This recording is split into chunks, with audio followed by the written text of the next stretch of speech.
Gemma.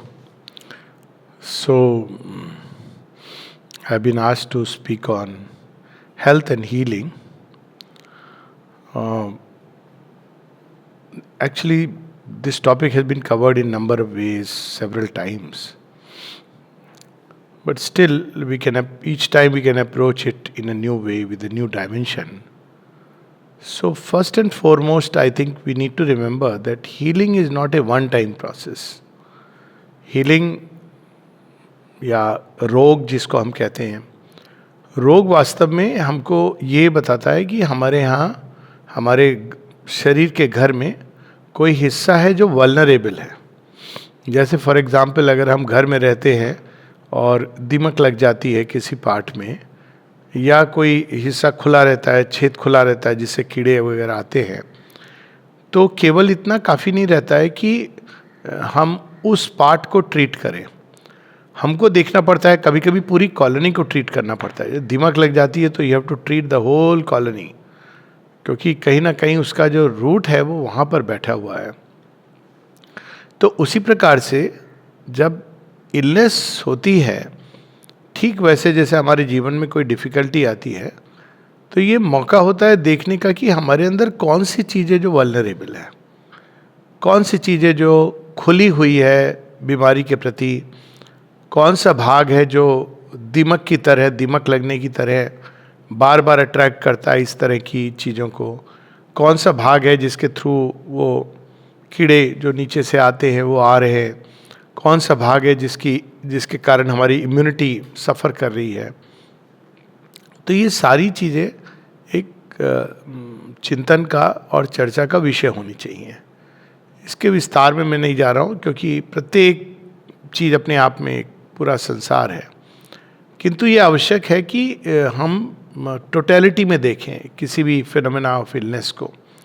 तो अभी हम ऐसा नहीं करते हैं. हम आजकल थोड़ा बहुत लोग कहते हैं लाइफस्टाइल का, लेकिन हुआ क्या है कि चूँकि हमारे पास बड़े इफ़ेक्टिव इंटरवेंशंस आ गए हैं और इफ़ेक्टिव हैं, तो इस कारण वास्तव में हम फिर से अनकॉन्शियस हो जाते हैं. थोड़ा बहुत दवाई ले ली, ठीक हो गए, दवाई ले ली, ठीक हो गए. और ये भी सच है कि डॉक्टर्स के पास बहुत समय नहीं होता है. तो एक दूसरी सजेशन जो मेरी ये है कि अगर health and healing has to be an on going process, तो ऑब्वियसली हमें अपने जीवन शैली को, लाइफस्टाइल को ध्यान से उसको रीलुक करने की ज़रूरत है. बहुत सरप्राइजिंग है कि बहुत लोगों को लगता है कि वो तो अपने लाइफस्टाइल का ध्यान रख रहे हैं, लेकिन उनकी जो अंडरस्टैंडिंग है लाइफस्टाइल की वो उतनी सही नहीं. कई बार ओवरडू करते हैं. मैं ऐसे लोगों को जानता हूँ जो 10-10 किलोमीटर साइकिल चला रहे हैं, और भी ज़्यादा कर रहे हैं, और ज़्यादा कर रहे हैं. उनको ये इम्प्रेशन है कि अगर मैं ज़्यादा साइकिलिंग करूँगा, ट्रेडमिल करूँगा, तो इससे मेरा हार्ट ज़्यादा स्वस्थ रहेगा. तो यहाँ पर हमको पता होना चाहिए कि शरीर के जो कैपेसिटी है उसको धीरे धीरे बढ़ाया जाता है. बहुत लोग इस चीज़ को नहीं जानते हैं और वो सीधा एक स्टैंडर्ड फॉर्मेट में चले जाते हैं, और जिसके कारण वो सफ़र करते हैं. आश्रम में फिजिकल एजुकेशन डिपार्टमेंट है, वहाँ हर एज ग्रुप के लिए एक अलग अलग रिक्वायरमेंट है. तो ये एक ऑनगोइंग प्रोसेस के अनुसार हमको लाइफस्टाइल समझने की और उसमें चेंजेस इनकॉर्पोरेट करने की ज़रूरत है, क्योंकि एक ऐसी ब्लैंक स्पेस है. मैं नहीं जानता हूँ कि किसी आजकल की मेडिकल टेक्स्ट बुक में पढ़ाया जाता है कि नहीं, या प्रिवेंटिव मेडिसिन में, लेकिन कम से कम जब हम लोग पढ़ते थे तो हमको लाइफस्टाइल के ऊपर बहुत ध्यान दे करके नहीं बताया जाता था. बहुत पासिंगली मेंशन किया जाता है.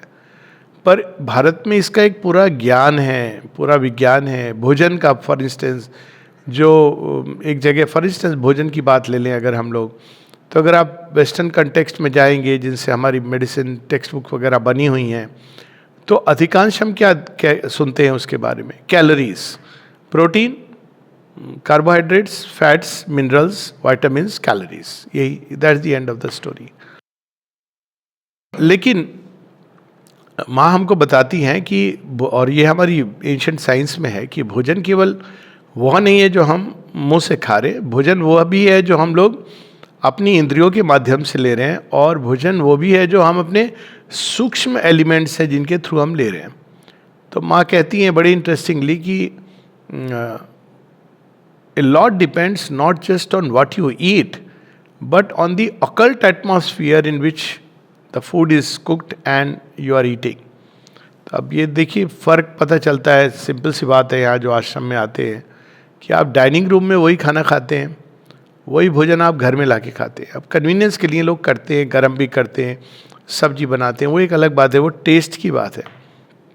लेकिन डाइनिंग रूम केवल खाने की बात नहीं है, वहाँ की जो एटमॉस्फेयर है उसमें कोई चीज़ है जो बड़ी अलग है, भिन्न है. नहीं जाना वो एक बात है, लेकिन वो कोई चीज़ है जो पाल्पेबली व्यक्ति फील कर सकता है कि वहाँ के होल एटमॉस्फेयर में, वातावरण में. तो उसमें फिर किन के साथ हम बैठ के खाते हैं, किस तरह के एनिमेटेड डिस्कशंस होते हैं. हम लोग इवन जब भारतीय साइंस की बात करते हैं तो हम लोग केवल इस पर आ जाते हैं कि ये सात्विक भोजन है, मीट खाना चाहिए, ऑर्गेनिक खाना चाहिए, वेगन बनना चाहिए. ना, this is very very incomplete. एक पूरा डायमेंशन है भोजन का, किसने प्रिपेयर किया है, किस भाव से प्रिपेयर किया है. इसीलिए माँ के खाने को इतना सर्वोच्च माना गया है, और प्यार से बनाई हुई खिचड़ी बाहर के पकवान से ज़्यादा अच्छी होती है. तो ये सारी चीज़ें हैं कहीं ना कहीं इनबिल्ट हमारे अंदर, लेकिन इसको एक फॉर्म देने की आवश्यकता है. केवल डाइट और न्यूट्रिशन को अगर हम देखें तो इस पर एक बहुत कुछ कहा जा सकता है, लिखा जा सकता है. अगेन ये समय का अभाव है और इसको इलेबरेट ये आवश्यक है. तो मेरी ये सजेशन रहेगी कि केवल हम लोग ये कॉन्फ्रेंसेस होती हैं, टॉक्स होती हैं, छप जाती हैं, फिर हम लोग भूल जाते हैं. That's not enough. अगर हमको सच में सिंसियरली कुछ काम करना है इस फील्ड में, तो लोगों को मिलकर ऐसी बुक्स निकालनी चाहिए और फिर उनको और अधिक जगह जानी चाहिए. कई लोग, हम लोग डॉक्टर्स हैं, और ऐसी अगर पुस्तक हो जो हम लोग पेशेंट्स को दे सकें, जो बिल्कुल इंडियन पर्सपेक्टिव हो, लाइक डाइट के बारे में इंडियन पर्सपेक्टिव क्या है, वो केवल प्रोटीन, कैलोरीज, कार्बोहाइड्रेट, फैट्स ही नहीं. ये आपने, ये रिडक्शनिस्ट मॉडल है जहाँ चीज़ों को आपने कंप्लीट रिड्यूस कर दिया उनके बेसिक एलिमेंट्स पर. किंतु कई और भी चीज़ें, तत्व हैं जो, और कई चीज़ें जो नेचुरली, फॉर एग्जांपल पानी, घड़े में, जो मिट्टी के घड़े में पानी पीना, तो उसमें क्या एडवांटेजेस हैं. मेरा अपना मानना है कि निश्चित रूप से हैं. उसके अंदर ऐसे तत्व हैं जो मिलते हैं, ऑटोमेटिकली जल के अंदर आते हैं. अब ये चीज़ें रिसर्च का विषय है. नहीं तो अगर हम इसको खाली छोड़ देते हैं तो वही घूमता रहता है व्हाट्सएप पर कि एवोकेडो खा लो सुबह के समय, शाम को 4 गिलास पानी P low. That's all very sketchy and very casual. तो एक भोजन, एक जो कॉमन चीज़ है, उसके ऊपर हमारा समग्र ज्ञान क्या कहता है, वो शायद हमारी बहुत सारी प्रॉब्लम्स का, और उसको समझने की दृष्टि. फॉर एग्जांपल भोजन, ये कहा जाता है, और सही है नेचुरली, कि मनुष्य को उतना खाना चाहिए जितना वो पचा सके. कैसे पता चलेगा और इसका क्या एडवांटेज है? तो जो खुद पे ऑब्जर्व करे व्यक्ति तो देखता है कि जब ज़्यादा खाता है तो एक नींद सी आती है, तमस भी आता है, क्योंकि उसकी ऊर्जाएं सीधा पेट के ऊपर चली जाती हैं. तो भोजन खाने की भी कला है कि आप स्वादिष्ट चीज़ खा रहे हो, ऐसा नहीं कि नहीं खा रहे हो, आप ज़बरदस्ती अपने स्वाद को के सेंस को ख़त्म कर रहे हो. लेकिन आप वो धीरे धीरे जब हम खाते हैं उसका रस लेके, तो शायद हमें, और टाइम लेके खाते हैं, तो शायद हमें बहुत आवश्यकता नहीं पड़ती है पाचन शक्ति के पॉइंट ऑफ व्यू से, और हमको बहुत अधिक भोजन की भी आवश्यकता नहीं पड़ती, क्योंकि हम धीरे धीरे जब टाइम लेके खाते हैं तो हम कॉन्शियस भी होते हैं. मैंने खुद में ऑब्जर्व किया है कि जल्दबाजी में कई बार, क्योंकि हम लोग की लाइफ इस तरह की बन जाती है, लोगों से बातें करते हुए खाना खाना, जल्दबाजी में खाना, खासकर मैं मेरे व्यक्तिगत उसकी बात बता रहा हूँ मैं. तो आई ऑब्जर्व्ड कि जब मैं जल्दी खाना खाता हूँ, क्योंकि मेरे दिमाग में कुछ काम चल रहा है कि ये काम करना है, तो उसमें, और जब मैं धीरे धीरे बैठ के आराम से भोजन करता हूँ, हाँ आराम से, ये नहीं कि मैं भोजन के लिए जी रहा हूँ, लेकिन उस समय भी आप स्मरण करते हुए भोजन कर सकते हो, और उसके जो रिजल्ट्स हैं शरीर के ऊपर, पाचन पर, स्वास्थ्य पर बहुत फ़र्क होते हैं. आप शायद उसमें से एक एक चीज़ एक्सट्रैक्ट करते हो. तो एक चीज़ है जो भोजन, जिसके ऊपर एक लाइफस्टाइल का. दूसरा है नींद. कैसे सोया जाए, सोने के पहले हमारी क्या अवस्था होनी चाहिए, क्या एक्टिविटी होना चाहिए, उठने के बाद, ये भी मैंने देखा है. एक तो अलार्म क्लॉक से उठना, ये समझिए आप ब्रेन डेल्टा थीटा में घूम रहा है और अचानक उसको आपने बीटा लेवल पर ले आए, सीधा हाइपर एक्टिव हो गया, उठते ही सोचने लगे। अब ये सारी चीज़ें, छोटी छोटी चीज़ें हमारे जीवन पे इम्पैक्ट करती हैं। आमतौर पर डॉक्टर इनकी बात भी नहीं करते, पता नहीं मुझे मानते कि नहीं मानते, अधिकतर शायद डेफिनेटली मानते होंगे, और जिनसे भी मैंने बात की है वो मानते हैं इस बात को कि it's not good, but it's not advised. और इन चीज़ों पर स्टडी नहीं हुई है कि इनका लॉन्ग टर्म इफेक्ट क्या होता है। फॉर एग्जाम्पल, अलार्म क्लॉक से जो लोग उठते हैं, उनका विजा बेस जो अलार्म क्लॉक के बिना उठते हैं, ये किसी ना किसी तरह क्या उनकी ब्रेन फंक्शनिंग पर, नर्वस सिस्टम पे कोई असर डालता है। This something which we have to study. तो एक नींद, कितनी नींद होनी चाहिए, कैसा बेड होना चाहिए, किस तरह की लाइट होनी चाहिए, म्यूज़िक होना चाहिए। एक एवरेज व्यक्ति को एक बाय एंड लार्ज एक थोड़ा सा ज्ञान, किसके साथ आप सो रहे हैं, किस एटमॉस्फेयर में सो रहे हैं, ये सारी चीज़ें आवश्यक है, इसका एक हिस्सा है। सो नींद और भोजन, लाइफस्टाइल की बात हो रही है यहाँ। और तीसरी चीज़ है जो वर्क रेस्ट बैलेंस। कई लोग इस बैलेंस को नहीं, ये बड़ी सिंपल सी चीज़ है, लगता है अरे हाँ ये तो हम सब जानते हैं, लेकिन हम सब करते नहीं हैं, ना जाने क्यों। तो एक हेल्दी वर्क रेस्ट बैलेंस ये होता है कि आप कॉन्स्टेंटली अगर काम करेंगे तो नर्वस सिस्टम भी स्ट्रेन होता है। And I have seen it, इसलिए कई बार मैं कह देता हूँ कि मुझे इतना एक छोटा सा गैप चाहिए, छोटा या थोड़ा बड़ा, क्योंकि नहीं तो अगर काम करना हो तो व्यक्ति कर लेगा, वो एक अलग बात है, आउटपुट की कोई सीमा नहीं। लेकिन अगर हम थोड़ा सा गैप देते हैं तो हमारे सिस्टम को रिजुवनेट करने का अवसर मिल जाता है। एक कांस्टेंट प्रोसेस चलती रहती है, एनाबॉलिक कैटाबॉलिक, तो उसको हमें समय देना चाहिए।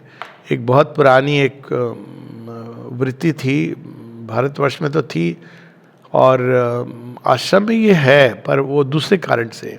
तो आश्रम में अगर आप ऑब्जर्व करेंगे तो डिपार्टमेंट, ज़्यादातर डिपार्टमेंट 12 बजे बंद हो जाते हैं। 12 से 12:30 आप भोजन करते हो, वैसे 11:30 से खुल जाता है। फिर अधिकांश डिपार्टमेंट 2 बजे के बाद या 2:30 बजे के बाद, कुछ एक 3 बजे खुलते हैं। तो मुझे लगता है इसके पीछे भी एक बहुत ही एक ब्यूटीफुल हेल्दी थॉट है, क्योंकि नहीं तो हम खाना खाया हम भागे, खाना खाया हम भागे। That's not a good thing, क्योंकि आप शरीर को ना रेस्ट दे रहे हो, ना पचाने का अवसर दे रहे हो। तो वो सारा जो भोजन है वो आपने सब प्रोटीन सब कुछ ले लिया, लेकिन it's not going the right way in the body. So it's very important कि एक कंटिन्यूअस वर्क की जगह बीच में रेस्ट की कम से कम 2 hours, 2.5 hours, which should include food and rest, and then one begins to work। ये मुझे लगता है इम्पॉर्टेंट इंग्रेडिएंट होना चाहिए हमारे जीवन शैली का। और उसी के साथ अगेन मैं आश्रम के लाइफस्टाइल से देखता हूँ कि माँ ने इतना सुंदर लाइफस्टाइल जो बनाया है अपने आप ही आश्रम के, उसमें वो कैसे इनबिल्ट है। तो अधिकतर डिपार्टमेंट्स हम देखते हैं कि 8 बजे खुलेंगे, 8, 8:30 ऐसे, 8 o'clock। एसेंशियल डिपार्टमेंट्स की बात अलग है, पर वहाँ रोटेशन में काम हो रहा है। पर 8 o'clock खुलेंगे, 8 से 12, उसके बाद आप 2 या 3 से 5, तो 5, 5:30 बजे अधिकांश डिपार्टमेंट्स में 5 के बाद फिजिकल एक्टिविटी की बात है। अब कुछ डिपार्टमेंट्स के अंदर ये भाव है कि और प्रॉफिट हो कुछ ज़्यादा, बट एक्चुअली अगर हम माता जी का ओरिजिनल तरीका देखें तो इट्स वेरी ब्यूटीफुल कि पर्पस यहाँ पे क्या है। पर्पस है कि हम एक सुंदर जीवन, एक बृहत्तर जीवन, एक हायर लाइफ की तरफ जा रहे हैं। तो हमारा बॉडीली बेस, माइंड सब सुंदर होना चाहिए, स्वस्थ। क्योंकि अगर हम 6:37 के बाद देखें तो दैट्स नॉट ए टाइम जब एक्चुअली एक्सरसाइज करना, वो टाइम मेडिटेशन का टाइम होता है, जब 6:30 बज रहे होते हैं। तो अगर 5, 5:30 बजे, अगर 4:15 बजे हम लोग बंद करते हैं काम, और most offices are like that, but somehow people stretch it. Corporate sector का कितना सबसे बड़ा हार्म, जिसको कहते हैं बर्नट आउट सिंड्रोम, इसी कारण है। और उसके बाद हम लोग एक्सरसाइज में, फिजिकल एक्सरसाइज है, आप अपनी चॉइस है, वॉकिंग है, सिंपलेस्ट एक्सरसाइज है, आसन है, anything. And then around 6:30 it's a time for meditation. आश्रम में 7:30 का समय है, क्योंकि फिजिकल एजुकेशन से जा करके थोड़ा स्नान करते हैं, रेडी होते हैं, then you sit for meditation. बहुत सुंदर एक क्वाइट एटमॉस्फेयर होता है, और उसमें मेडिटेशन के बाद में people go for the dinner. और डिनर के बाद you have time to read something, to relax. आप 8:30-9 बजे तक डिनर के बाद आ गए, थोड़ा आपने कुछ पढ़ा. कुछ लोग जाते हैं आश्रम, but even if you go for a short meditation, then you read something nice, healthy, listen to something very beautiful, watch something which is nice. उसके बाद धीरे धीरे यू स्लिप्स इनटू स्लीप. तो ये बहुत सुंदर एक प्रोग्राम है, और मुझे लगता है कि ना केवल टेक्स्ट बुक्स में लाइफ स्टाइल के ऊपर इंडियन पर्सपेक्टिव से and of course mother and Shiv Bindu perspective लिखा जाना चाहिए. शायद एक पूरी बुक आनी चाहिए ऑन लाइफ स्टाइल, जिसमें खाने पर, निद्रा पर, वर्क पर, एक्सरसाइज पर, इन सब पर क्या चीज़ें माने कही हैं, और इंडियन पर्सपेक्टिव से लिखा जाना चाहिए. और जैसे कि आजकल हॉस्पिटल्स में डाइट का एक डिपार्टमेंट कई हॉस्पिटल्स रखते हैं, लेकिन वो बहुत ही बहुत क्या कहें, अगेन वेस्टर्न मेडिसिन. एक डायबिटिक है या कोई जिसका कोलेस्ट्रॉल बढ़ा है, वो डाइटिशियन के पास जाता है, वो आपको सीधा लिस्ट पकड़ा देता है, ये खाओ सुबह में, ये खाओ दोपहर को. वो एकदम डिस्कनेक्टेड है रियल लाइफ से. तो केवल डाइट का डिपार्टमेंट रखना ये काफ़ी नहीं है. ये तो केवल हम धोखा दे रहे खुद को कि हमने कुछ रखा. होना चाहिए लाइफस्टाइल डिपार्टमेंट्स. एक बार मैंने इस पर पूरा एक प्रपोजल बना करके आश्रम में भी दिया था कि अगर हम लाइफस्टाइल क्लिनिक्स रखें, तो to take a little, not in a political sense, पर जैसे बात हो रही थी एक पार्टी मोहल्ला क्लिनिक खोल रही है, तो ज़रूरी है कि हम लाइफस्टाइल क्लिनिक्स खोलें. तो लाइफस्टाइल क्लिनिक्स अगर हम खोलेंगे तो हो सकता है कि हमको आवश्यकता नहीं रहेगी, मेडिसिन का कॉस्ट और इलनेस का जो कॉस्ट है बहुत कम हो जाएगा. तो हम लोग नॉर्मली देखते हैं कि नेशनल प्लानिंग में भी ये चलता है कि भाई कितने डॉक्टर्स पर पेशेंट्स, और कितने, और हम हॉस्पिटल बनाएं जिसमें कितने डॉक्टर्स को ट्रेन करें. I think this is very wrong way of looking at things. Train तो ऐसे होना चाहिए कि जो कुछ ही डॉक्टर्स हैं वो they are capable of instilling the right kind of approach in a area, locality, ताकि लोग इंस्पायर्ड हो उनसे, वो लाइफस्टाइल उनकी बदले, चेंज हो, और बीमारी की आवश्यकता कम हो, डॉक्टर्स की आवश्यकता कम हो, दवाइयों की आवश्यकता कम हो. We are moving in a very different direction as of now. कितने डॉक्टर्स, कितने हॉस्पिटल, कितनी दवाइयाँ, that's not the way. The way should be less and less doctors. अभी आश्रम के कंटेक्स्ट में मैं देखता हूँ जब स्पेशलिस्ट आते हैं बाहर से तो बहुत भीड़ होती है. हड्डी के डॉक्टर आते हैं या कोई भी आते हैं, तो मैं देखता हूँ अचानक बहुत लोग आ जाते हैं. अंदर अंदर मुझे दुख होता है. मुझे लगता है कि होना ये चाहिए कि यहाँ तो सबसे खुशी की बात ये हो कि जब बहुत कम मरीज हों, मरीजों की ज़रूरत ही नहीं हो. मैं तो प्रे करता हूँ माँ से, माँ आश्रम में रोग मुक्त हो. That would be something. अब वो कैसे, उसके कई तरीके हैं. मुझे एक सजेशन ये है कि जब डॉक्टर्स आते हैं सीधा अपने क्लिनिक में, जो भी है एक इंडिविजुअली प्रे किया नहीं किया, ये हर एक की अपनी अपनी बात है, पर एक कलेक्टिव ग्रुप मीटिंग जो हम लोग रखते हैं, कॉन्फ्रेंसेस रखते हैं, एक कलेक्टिव प्रेयर होनी चाहिए. मुझे जहाँ तक मालूम है एक क्रिश्चियन कॉलेज में ऐसा होता भी है, and people should come together. एक में नहीं, मैं 2 को तो जानता हूँ निश्चित रूप से, which is very nice thing. और स्ट्रेंज है कि दे प्रैक्टिस इट. वो बैठ करके प्रे करते हैं. Of course they made it way, it's not compulsory, which is understandable. पर पता नहीं क्यों भारतीय जो सनातन धर्म से प्रेरित है उनमें ये क्यों नहीं है. ये होना ये चाहिए कि हम कोई भी मेडिकल कॉलेज है, वी शुड हैव मॉर्निंग के समय, कंपल्सरी मत रखिए, पर जो डॉक्टर्स कम से कम head of department, they can come, they sit together and pray. Collective aspiration. Mother says कि it can change the course of life. And pray for what? Not only for the well being of the patients, their health healing, but also so that people become free of diseases. सर्वे भवन्तु सुखिनः, सर्वे सन्तु निरामया. तो this should be a constant on going process. रोज एक medical college में, हॉस्पिटल में सिस्टर्स के साथ भी ये होना चाहिए कि जब वो आती हैं डिपार्टमेंट में, वो सीधा अपने अपने नर्सिंग स्टेशन पे चली जाती हैं, तो उनको बैठ करके या जिस भी अवस्था, ज़्यादा समय नहीं, 5 मिनट एक दिल से प्रार्थना करनी चाहिए कि मे everything be fine, may all be healthy, may all B free of diseases. ये हमको लगता है कि इनका कोई इफेक्ट होता है, पर मैंने जो ऑब्जर्व किया है, आई हैव सीन कि इसमें बहुत बहुत शक्ति है।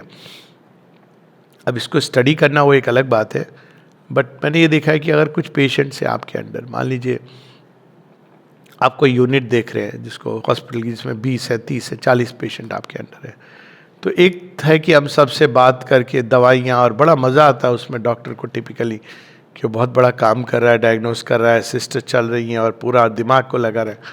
पर दूसरा एक तरीका ये है जिसमें आप इलनेस सेंटर्ड नहीं, हेल्थ सेंटर्ड अप्रोच होती है, तो उसमें बहुत ज़्यादा आप बीमारी पर फोकस नहीं करते हैं। हो सकता है मरीज को अजीब लगे, लेकिन आप जब ये कहते हैं कि ठीक हो जाएगा, डोंट वरी, इसके पीछे एक बहुत गहरी सोच, आई वुड से एक साधना छिपी होती है और उसका प्रभाव होता है। और फिर प्रत्येक दिन सुबह में और रात को राउंड्स लेने के बाद, या जब आप पैकअप कर रहे हैं, जा रहे हैं वापस, तो कुछ समय बैठ करके वो सारे मरीज़ हैं यहाँ पर हमारे आश्रम कॉन्टेक्स्ट में, सोने के पहले जा करके 2 मिनट की भी प्रार्थना कि माँ सबका ध्यान रखना, मे your protection and grace be with all. I have scene ये छोटी सी चीज़ इतना फ़र्क करती है, जबकि वो कोई समय नहीं लगता उसमें। मुझे इतना आश्चर्य होता है कि how it works, and I have seen it work, I have reasons to believe. वो एक व्यक्तिगत एक्सपीरियंस है, उसमें मैं नहीं जाऊँगा। इवन जैसे मैं बाहर जाता हूँ तो मैं यही प्रे करके जाता हूँ कि सबकी सुरक्षा वास्तव में तो आपके हाथ में, you are the one who is doing everything, but special care, protect. कोई पर्टिकुलर पेशेंट अगर ज़्यादा ख़राब है, आपको लग रहा है, तो उसके बारे में आप एक एक्स्ट्रा, जैसे आप सुप्रीम हीलर को हम लोग रिपोर्ट करते हैं ना, जब नॉर्मल एक सेटअप में, मेडिकल सेटअप में यूनिट हेड को, हम लोगों का सुप्रीम हेड डिवाइन, तो we go and report specially. एक समय मैंने एक जर्नल, एक रजिस्टर शुरू किया था, शुरू में किया था, बाहर भी करता था मैं जब एयरफोर्स में था, और आश्रम आने के बाद भी किया। अब उसकी ज़रूरत नहीं है, छोड़ दिया। मैं एक्चुअली लिखता था, जैसे पेशेंट का रजिस्टर होता है तो आपने रजिस्टर में लिखा, अब वो सब मैं नहीं करता था, वो कोई और करता था कि क्या बीमारी है, क्या है। बट एक रजिस्टर होता है जो बस मुझे पता होता था, जहाँ पे कोई पर्टिकुलर पेशेंट जिसको मुझे लगता था कि थोड़ी प्रॉब्लम है, ज़्यादा प्रॉब्लम है, तो मैं लिख करके very briefly I used to communicate to the mother and pray to her that ये जो है पेशेंट, इसका आप प्लीज़ ध्यान रख लो। And I have seen this small little things, I don't know small कहें या क्या कहें, actually I have seen, not of course मैंने इसको बहुत फील्ड्स में ट्राई किया है। एक सेंटर है जिसमें दूध नहीं देती थी गाय सफिशेंटली, तो सेंटर में धन की कमी थी, तो पूरा लिख करके मदर दिस द प्रॉब्लम। और ये सीखा कहाँ से, आश्रम में यही होता था। आप देखें तो डिपार्टमेंट के हेड्स क्या करते थे, डिपार्टमेंट के हेड द्युमन भाई का देखिए, सारी प्रॉब्लम्स जो हो रहा है नहीं हो रहा है सब माँ को बता रहे हैं। तो ये एक एस्पेक्ट है जो हमको इंट्रोड्यूस करना चाहिए। हम सारी टेक्निक्स की बात करते हैं, ऐसे मेडिटेट कर लो, ऐसे इन्वोक कर लो, ऐसे इमेज कर लो, ये सब ठीक है, लेकिन सुपर साइंस क्या है। माइक जे कहती हैं, but the supreme science, she has used the word supreme science, is to leave ourselves entirely in the hands of the divine. ये exact prayer I think March 17, 1913 की है या 14 की है। तो माँ कहती सुप्रीम साइंस क्या है कि अपने आप को आप भगवान के हाथ में सौंप देते हो और कहते हो कि whether thou chooses for me life और डेथ, जीवन हो या स्वस्थ हो या मृत्यु। आई थिंक ये सीखने की ज़रूरत है और इसको एग्जाम्पल के थ्रू ट्रांसमिट करने की ज़रूरत है, क्योंकि हम तब तक नहीं कह सकते कन्विक्शन के साथ अनलेस हम लोगों ने अपने जीवन में इसको उतारने की चेष्टा नहीं की हो, क्योंकि हम वही कन्विंसिंगली कह सकते हैं जो हमने प्रयास किया हो। It looks so small. और मैंने श्री अरविंद ने जब नागा साधु की एक बात करते हैं कि उसने बारिन का माउंटेन फीवर क्योर किया था, काट करके पानी को दिया था उन्होंने, तो ये बहुत सरल चीज़ें हैं लेकिन बहुत प्रेशियस जेम्स हैं हमारे अपने शास्त्र के, अपने आध्यात्मिक विरासत है जिसको हमने खो दिया और खोते अभी भी खो रहे। इवन इंटीग्रल हेल्थ, हम ये सब बातें करते हैं, सब कुछ करते हैं, अंत में हम किसी मेडिटेशन की टेक्निक या इमेजरी की technique, we end up with that's not enough. Divine is a real entity, हमने उनको दूर कर दिया अपने आप से, अपने सिस्टम से दूर कर दिया है कि तुम बस पर्सनल हो, मेरे अंदर हो. पर we don't bring the divine into the world in real life, in real practice, in actual treatment of patients. तो ये कुछ बातें हैं जो लाइफस्टाइल में सुबह उठने से लेकर शाम तक, सिंपल थिंग कि हम बोलें कैसे. लोग ब्रीदिंग पर इतना ध्यान देते हैं, ठीक है, अच्छी बात है ब्रीदिंग पर ध्यान देना, लेकिन एक और इम्पॉर्टेंट ऑर्गन है हार्ट बीट. हार्ट बीट पर हम क्यों नहीं बोलते कि भाई हार्ट, क्योंकि आप उसको ऑल्टर नहीं कर सकते आउटवर्डली, आप ब्रेथ को करें, लेकिन ज़्यादा इंटीग्रल फंडामेंटल कौन है? हार्ट बीट है. हार्ट बीट रुकती है तो हम कहते हैं कि व्यक्ति मृत है. हार्ट बीट का सीधा कनेक्शन होता है हमारी इनर स्टेट से. आप क्रोध में हैं तो आपकी हार्ट बीट गड़बड़ हो जाती है, भय में है तो हार्ट बीट एक प्रकार की होती है, शांत हैं तो हार्ट बीट अलग होती है. तो हार्ट बीट का एक पूरा विज्ञान है कि हम अपनी हार्ट बीट को कैसे नियंत्रित कर सकते हैं. To and of course there is a higher kind of नियंत्रण ऑल्सो, बट अभी उसकी हम बात नहीं कर रहे. केवल एक शांत रहना, हमारी वाणी में शांति हो, मन में शांति हो, सिंपल उपाय हैं. हमारे भाव में शांति हो, किसी के लिए दुर्भाव ना हो, हमारे अंदर कोई ऐसा विचार ना आए जो किसी को हार्म करने की चेष्टा हो, अहंकार से भरा हुआ हो. ये छोटी छोटी चीज़ें हैं. मन पर, प्राण पर हमारे संकल्प सधे हुए हों, स्टेडीनेस हो हमारे अंदर, एक स्थिरता हो. और अंत में एक और चीज़ जो मुझे लगती है जो इम्पॉर्टेंट है लाइफस्टाइल में, जो हमको सीखनी चाहिए, सिखानी चाहिए, वो है वेस्टेज. बहुत हम ऊर्जा का अपव्यय करते हैं. और दो रूट है, बल्कि मैं कहूँगा दो एंड है. एक है सेक्सुअलिटी, जो ऑफ कोर्स पर्टिकुलरली यंगस्टर्स, बहुत से लोग बीमार पड़ते रहते हैं. और शेरविंद ने एक जगह बड़े इंटरेस्टिंग ढंग से एक बात लिखी कि ये बहुत फ्रीक्वेंटली बीमार पड़ता है, इसको बोलो थोड़ा ब्रह्मचर्य का पालन करे, ठीक हो जाएगा. एंड आई रियलाइज कि it is really, it makes a difference to sense of youthfulness. अब वो और बात है कि फाइनल रेमेडी अल्टीमेट नहीं है, लेकिन it's a great help, it helps. अब आप किसी भी मॉडर्न वेस्टर्न साइंस की उसको पढ़ो तो वो तो नहीं मानते हैं. Sexuality is a normal process, क्योंकि आपने स्टडी नहीं किया है इस चीज़ को. वास्तव में they have not studied, they have presumed, because nobody has done a proper scientific study. कि और आसान भी नहीं है, because who will agree and how many people will really sincerely do it. But one reason of a better health in certain places is, or certain people is, apart from constitution. Constitution एक important चीज़ आप inherit करते हो, is the practice of brahmacharya. So ये चीज़ हमारे system में आनी चाहिए. इसका इम्पोर्टेंस करे लोग ना करे ये उनके ऊपर है, बट पीपल शुड नो. ये नहीं कि don't have any kind of sexual relation. ये इम्पॉसिबल आइडियल देंगे तो that's an ideal meant for a very advanced Yogi. But you can have a regulated sexuality, and there is a process of that sexuality. तो ये sexual teaching in the deeper sense, not in the superficial sense, उसकी भी एक understanding, because वो part है हमारे जीवन का. Food, sex, sleep, they are all part of very much. We don't even address it. उसका relation क्या है health के साथ. तो ये conserving energy. और दूसरा end जिससे हम energy बहुत waste करते हैं वो है speech. और मेरे लिए तो मैंने बहुत ऑब्जर्व किया है कि स्पीच एक्सटर्नलाइज करते हैं हम तो it drains you of energy.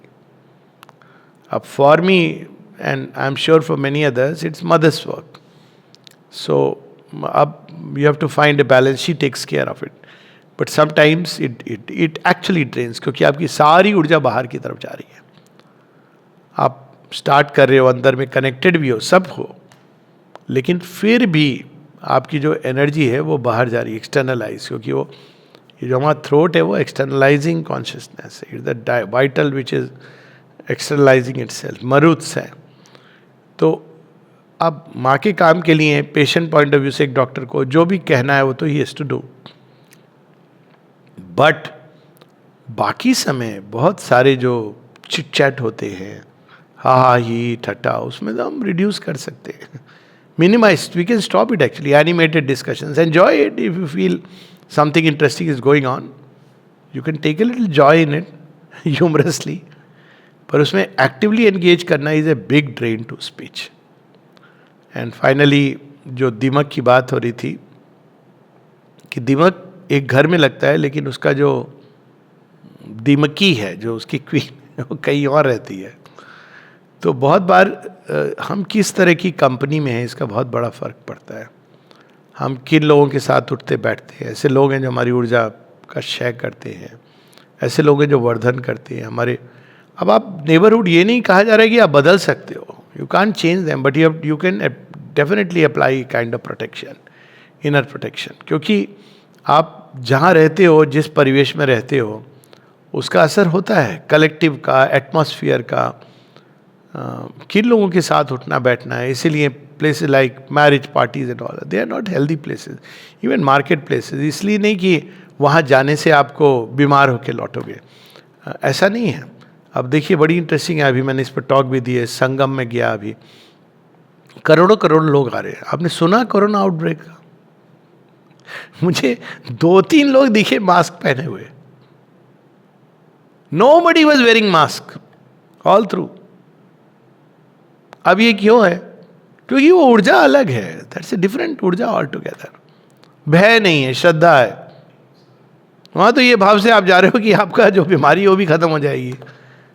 पानी में नहा रहे, ये नहीं कि हाइजीनिक है कि नहीं है, बहुत साफ था पानी, लेकिन फिर भी नेचुरली इतने लोग नहा रहे हैं उसमें, और भी बहुत कुछ होता होगा पानी में.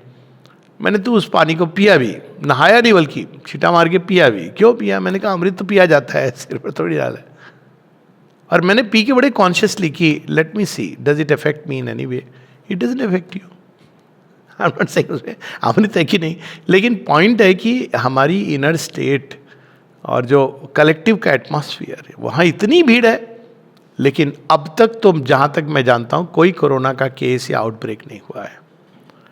और बाकी ऐसी जगह हैं, मार्केट्स हैं, बड़े बड़े हाइजीनिक सिटीज़ हैं दुनिया में जिसमें लोग बीमार पड़े हैं. तो ये बस कुछ एक बिंदु हैं जिनको मैं टच करना चाहता था. And as I said, it should not end with just a talk and series of talks और a seminar. That doesn't make much meaning. हम लोग छाप देते हैं, कोई नहीं पढ़ता है. Trust me, nobody reads. It's actually waste of paper. E magazine आनी चाहिए. मोर इम्पॉर्टेंट इज छापना वो चाहिए जो आप एक कंसोलिडेट करके make a hand book of lifestyle. Start a lifestyle clinic in whatever hospital या department you have the right to start it. There are places, I know. All India institute में doctor Bijlani ने integral health centre बनाया था, अभी भी चल रहा है. तो वी कैन स्टार्ट दैट. ये कंक्रीट स्टेप्स हैं. सेमिनार्स आर ओके, बट बहुत हो गए सेमिनार्स. अब हमको रियल एक्शन की जरूरत है. जय मां, वंदे मातरम.